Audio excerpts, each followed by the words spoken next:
Have you ever wondered how to keep your greenhouses heated during the winter? Well, in this video, I'm going to show you how. Hello, I'm Lottie and this is Ottershaw Cacti. The simple answer to how we heat our greenhouses is by bubble wrap. But that's not all. We also do have heaters in our greenhouses. We heat our greenhouses to +1 just to keep the frost off. And we insulate with bubble wrap to keep the heat inside.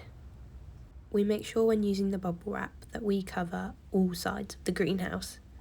We like to insulate the top, the sides and underneath the benches.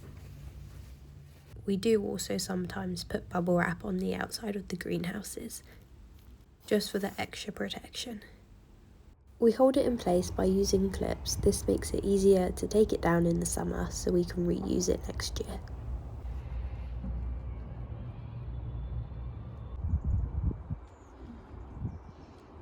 We hope this video has helped you today. If it has, please like and subscribe and comment any videos you want to see next.